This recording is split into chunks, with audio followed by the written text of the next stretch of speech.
But it's funny because I went to my first postnatal exercise prescription, like continuing education course. And the woman who was teaching it she was great, but she didn't have kids. She had no idea. And I happened to be like a few months postpartum at the time. And she would like ask me, she'd be like, is that right? Or like, what do you think about that? Because I was the only one in the room who had kids. And I was like, I don't know. Are you supposed to be teaching me like how to do this? So it was very much like, it was all, I think, a lot of guesswork and assumptions, and not a lot of it was like science based. And so I was very aware of like a gap in the market, just even in the UK, and they're even a little bit further ahead of us with that kind of research.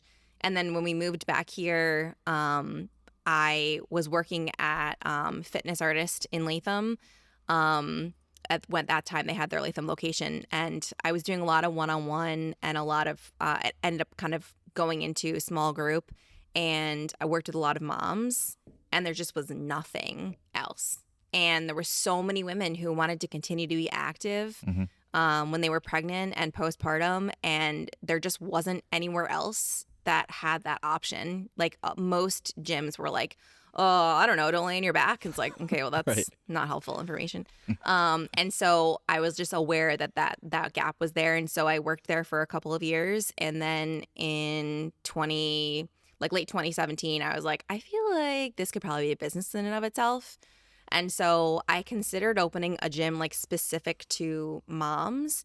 And I ended up actually opening like a gym for all women, because I felt like, okay, it can't just be limited to moms, because there are plenty of women who go through the same issues, who don't have kids or may have kids later on. And so that was kind of what led me to open my own space. I had a couple of clients who I'd worked with for a long time who were also business owners, and they were like, you could do this like by yourself. And I was like, okay, here we go.